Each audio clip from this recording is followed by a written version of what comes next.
Hello, আসসালামু আলাইকুম। Visa tutor থেকে মহিউদ্দিন আরো একটি চমৎকার তথ্যবহুল ভিডিও নিয়ে হাজির হয়েছি। আজকে আমরা যে দেশের ভিজিট ভিসা নিয়ে কথা বলবো সেটি হলো আপনার অস্ট্রেলিয়ার একটা পাশে দেশ আছে সামোয়া। তো সেই দেশটিতে আপনি যেতে পারেন। তো সেই দেশটিতে আপনার আপনি বাংলাদেশি পাসপোর্ট হলে বা অন্যান্য দেশের পাসপোর্ট হলে ভিসা লাগে না, অনারাইভাল ভিসা দেয় তারা। আপনি যখন ওই দেশে যাবেন তো তারা আপনাকে বিমানবন্দরে আপনার ডকুমেন্ট চেক করে আপনাকে ভিসা দিয়ে দিবে।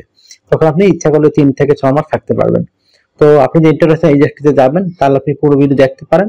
আমরা টোটাল প্রসেস নিয়ে আলোচনা করব। তো আপনি কিভাবে যাবেন আমি বলে দেব, কি কি ডকুমেন্ট রেডি করতে হয়, তাহলে আপনি সহজে যেতে পারবেন। তো চলে শুরু করা যায়। আমরা তো আগে সূচিবদ্ধ করে আলোচনা করি কি কি ডকুমেন্ট করা লাগে, তারপর আমি ডিটেলস আলোচনা করব। তো প্রথমে আপনার একটা হোটেল বুকিং করতে হবে সামোয়াতে। তারপর আপনি একটা ফ্লাইট বুকিং করে নেবেন। তারপর আপনার একটা ট্রাভেল লেটার রেডি করতে হবে, একটা সিভি রেডি করতে হবে, আপনার একটা কভার লেটার লিখতে হবে, আপনার ব্যাংক স্টেটমেন্ট নিয়ে নেবেন। তারপর আপনার যে বিষয়টি রয়েছে সেটি হলো আপনি এই মানে আপনার যে রয়েছে ব্যাংক স্টেটমেন্টের পরে আপনি এটা হচ্ছে ডলারে নিয়ে নেবেন। ব্যাংক থেকে বললে হবে যে আমার ইয়েটা ডলারে দেন, কনভার্ট করে, তাহলে হবে। তারপর আপনাকে যে আপনি ব্যবসায়ী হন ট্রেড লাইসেন্স, রিটার্ন টিকেট, মানে আমরা রিটার্ন বলি এটাকে, রিটার্ন, টিন সার্টিফিকেট, এগুলো রাখবে। আর যদি আপনি চাকরিজীবী অবশ্যই এনওসি পেপার নিয়ে নেবেন। আপনি এগুলো কিভাবে রেডি করেন টোটাল আলোচনা করে। তো প্রথমে আর অবশ্যই আপনাকে একটা অস্ট্রেলিয়া ট্রানজিট ভিসা লাগবে, কারণ সামোয়াতে কিন্তু অস্ট্রেলিয়া ছাড়া অন্য দেশে যাওয়ার কোনো স্কোপ নেই, কারণ অস্ট্রেলিয়া থেকে সরাসরি ওখানে ফ্লাইট যায়। তো আপনি প্রথমে যে কাজটি করতে সেটা একটা হোটেল বুকিং করে নেবেন সামোয়াতে।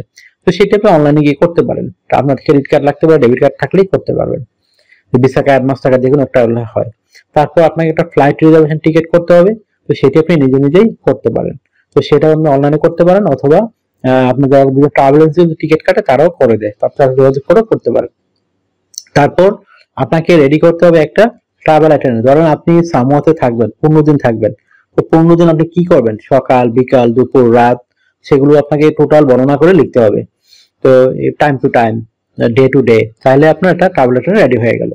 তারপর রেডি করতে হবে একটা মোস্ট ইম্পর্টেন্ট কভার লেটার। তো কভার লেটার নরমালি কি থাকে, আপনি লিখবেন আপনি সামোয়া কেন যেতে চান, এই যে 15 দিন থাকবেন ওখানে আপনি কি করবেন, এটা একটু সুন্দর করে সাজিয়ে গুছিয়ে আপনি লিখে দিবেন। আর আপনার যে লিস্ট গুলো আমি প্রথমে বলে দিলাম, সেই লিস্ট একটা টোটাল তালিকা তুলে ধরবেন অথেন্টিক ভাবে, তাহলে হয়ে গেল সামোয়ার আপনার কভার লেটার। তারপর রেডি করে নেবেন একটা ব্যাংক স্টেটমেন্ট। অবশ্যই আমি ব্যাংকে বললেই হবে যেটা আপনি ডলারে নেবেন। তো ডলারে দিলে আপনার টাকাটা বোঝা যাবেন আপনি এত ডলার আছে। আর সাথে করে মিনিমাম আপনি 1.5 থেকে 2,000 ডলার নিতে চেষ্টা করবেন। 1,000 ডলার নিলে হয়, কিন্তু 1.5 থেকে 2,000 ডলার নিলে আর আপনার জন্য ভালো। তারপর আপনি এই একটা ট্রেড লাইসেন্স যদি ব্যবসায়ী হন, আর যদি আপনার মানে হন, মানে এই আপনার চাকরি জীবন, অবশ্যই এনওসি পেপার নিয়ে নেবেন। আপনার সরকারি ব্যবসায় যে চাকরি হন এনওসি পেপার নিয়ে নেবেন আপনার প্রতিষ্ঠান থেকে। তারপর একটা প্রফেশনাল মানে একটা সিভি রেডি করে নিয়ে যাবেন। এটা দেখলে বোঝা যাবে না আপনি একজন অথেন্টিক ট্রাভেলার। তো আপনি সেটা বিভিন্নভাবে রেডি করতে পারেন। তো বিভিন্ন ফরম্যাটে সিভি রেডি করা যায়। এটা একটা ইন্টারন্যাশনাল ফরম্যাট সিভি রেডি করবেন, বাংলাদেশ মার্কা সিভি রেডি করলে হবে না। তো আপনি কিভাবে সেটি করবেন, এখানে বিভিন্ন ডকুমেন্ট লাগে, আপনার এনআইডি কার্ড, আপনার পাসপোর্ট, আপনার লেনদেন প্রোফাইল, পাসপোর্ট ছবি, আপনার কাজের অভিজ্ঞতা, ওয়ার্কিং হিস্টোরি, এডুকেশন ব্যাকগ্রাউন্ড, সরকারি ট্রেনিং সার্টিফিকেট, এগুলো থাকলেই আপনি কিন্তু একটা স্ট্যান্ডার্ড সিভি রেডি করতে পারবেন। তো কিভাবে সাজাবেন আমি বলে দিই। প্রথমে আপনার এনআইডি কার্ড, পাসপোর্ট অনুযায়ী আপনার name, personal details, contact details আপনি অ্যাড করে নেবেন। আপনার লিঙ্কডইন প্রোফাইলটা অ্যাড করে দিবেন। লিঙ্কডইন প্রোফাইলে ওই সব যে কাজ মানে আবেদন করতে চান বা যে কাজ আপনি জানেন অভিজ্ঞতা সেই কাজের অনুযায়ী রেডি করবেন। তারপর আপনার পাসপোর্ট ছবিটি দিয়ে দিবেন আপনার। তারপর আপনার কাজের অভিজ্ঞতা, ওয়ার্কিং হিস্টোরি, এডুকেশন ব্যাকগ্রাউন্ড, আপনার সরকারি বিষয়ে ট্রেনিং সার্টিফিকেট, আপনার বিভিন্ন skills, digital skill, language proficiency, এগুলো আপনি অ্যাড করে দিবেন। তারপর আপনার যে হবি রয়েছে ট্রাভেলিং, সেটি আপনি উল্লেখ করে দিবেন। আপনি বিভিন্ন জায়গায় ভিজিট করে থাকেন সেই জায়গাগুলো উল্লেখ করতে পারেন। তো মোটামুটি হয়ে গেল আপনার সব ধরনের ডকুমেন্ট ফাইল রেডি করা। এখন জাস্ট আপনাকে একটা অস্ট্রেলিয়া ট্রানজিট ভিসার জন্য আবেদন করতে হবে এই ডকুমেন্ট গুলো দিয়ে। তো অস্ট্রেলিয়া ট্রানজিট ভিসা মোটামুটি আপনার 3 দিনের জন্য দিয়ে দেয়।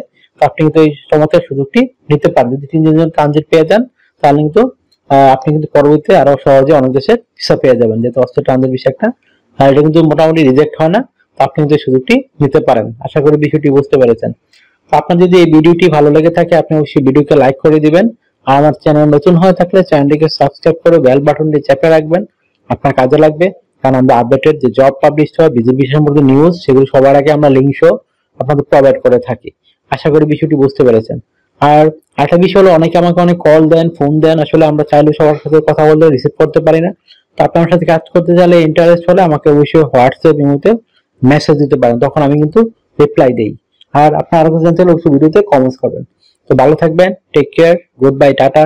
কথা হবে আগামী কোনো ভিডিওতে আবার।